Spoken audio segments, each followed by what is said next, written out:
ఓం నమో నారాయణాయ నమశివాయ. మహాభారతంలో వనపర్వంలో వచ్చేసి ఈ బృహదశ్వుడు ధర్మరాజుకి నీకన్నా కష్టాల పడ్డ వాళ్ళు ఉన్నారయ్యా అంటూ నలమహారాజు కథ చెప్తున్నాడు. పూర్వం వీరసేన మహారాజ పుత్రుడైన నలమహారాజు ఉండేవాడు. అతడు సర్వసద్గుణ సంపన్నుడు, బలవంతుడు, మంచి అందగాడు. అంతేకాదు అశ్వశాస్త్ర కోవిదుడు కూడా. అంటే గుర్రాలకు సంబంధించేసి మంచి ఇదనమాట. నిషధ భూపాలుడే నలమహారాజు అక్షౌహిణి సేన కలిగి ఆనాటి మహారాజులలో మహేంద్రువలను, సూర్యభగవను వలె తేజస్విగాను, వేద విధుడైన బ్రాహ్మణమూర్తిగానే ఉండేవాడు. నలుడు పాచికలాట్లు ప్రీతి కలవాడు, సత్యవాది. ధర్మరాజులాగే నలుడికి కూడా పాచికలాట అంటే పిచ్చి. బట్ నిజమే మాట్లాడతాడు. ఇప్పుడు సుందర స్త్రీల మనసులను కరిగించి మైమరపించే రూపం గలవాడు. నలుడు ఉదారుడు, ఇంద్రియాలను జయించినవాడు, ధనుర్ధారుల్లో శ్రేష్ఠుడు. సాక్షాత్తు మనువలి లోక రక్షకుడైన వాడే నలుడు. చాలా అందగాడు, ఇంద్రియ నిగ్రహం గలవాడు. ఎవరి మీద పడితే వాళ్ళ మీదకి మనసుపోదు. ఎవరు ఎన్ని రకాలుగా ఆయన కవ్వించినా అసలు చెల్లించడు. అదే కాలంలో విదర్భ దేశాన్ని భీమ మహారాజు పరిపాలించాడు. అతడు పరాక్రమశాలి, సర్వసద్గుణ సంపన్నుడు. సంతానం కావాలనే కోరిక కలవాడు. అయినా వానికి సంతానం కలగలేదు. భీమ మహారాజు సంతానం కోసం అనేక విధాల ప్రయత్నం చేస్తున్నాడు. ఈ తరుణంలో బ్రహ్మర్షి అయిన ధమనుడు తానే స్వయంగా భీమరాజ భవనానికి విచ్చేశాడు. సంతానార్థి అయినటువంటి భీమ మహారాజు మహారాణితో కలిసి బ్రహ్మ తేజస్సుతో ప్రకాశించే ధమన మహర్షిని పూజించి సత్కారాలతో సంతోషపరిచాడు. చక్రవర్తి స్వాగత సత్కారాలకు సంతోషించిన ధమన మహర్షి భీమ మహారాజు పట్ల ప్రసన్నుడై వారికి ఒక పుత్రికా రత్నంతో పాటు కీర్తి ప్రతిష్టలు సముపార్జించే ఉదార స్వభావులైనటువంటి 3 పుత్రికలు కలిగేటట్టుగా వరాన్ని ప్రసాదించాడు.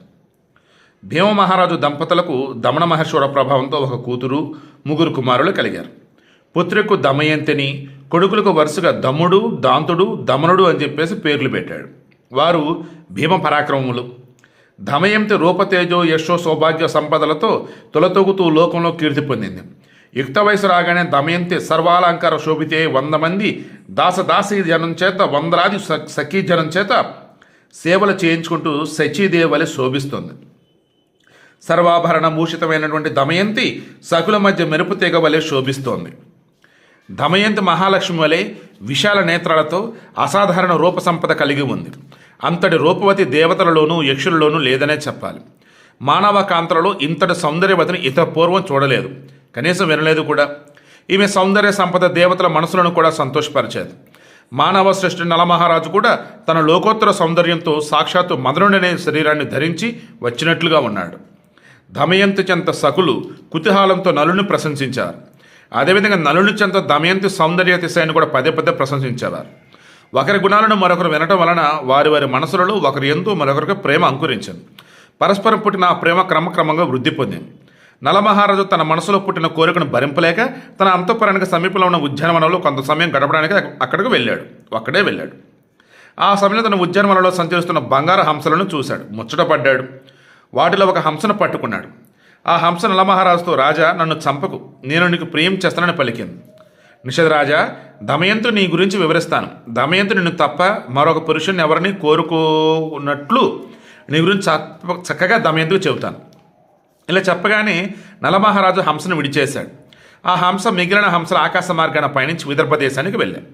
ఆ హంసలు విదర్భ దేశం చేరి దమయంతి సమీపంలో వాలే. దమయంతి ఆ హంసలను చూసింది. చెలికత్తెలతో కూడి ఉన్న దమయంతి అద్భుత రూపాలు గల ఆ హంసలను చూసి చాలా సంతోషించింది. వెంటనే పట్టుకోవడానికి ప్రయత్నించింది. అప్పుడు ఆ హంసలన్నీ ప్రమదావనంలో విడివిడిగా పారిపోవడం ప్రారంభించాయి. దాంతో దమయంతి చెలికత్తెలు ఒక్కొక్కరు ఒక్కొక్క హంసను పట్టుకునడానికి పరుగులెత్తారు. దమయంతి కూడా ఒక హంసను పట్టుకోవడానికి పరిగెత్తింది. అప్పుడు దమయంతిని ఉద్దేశించి ఆ హంస మనుష్య వాక్కులతో ఈ విధంగా పలికింది. దమయంతి, నిషధ దేశాధిపతి పేరు నలుడు.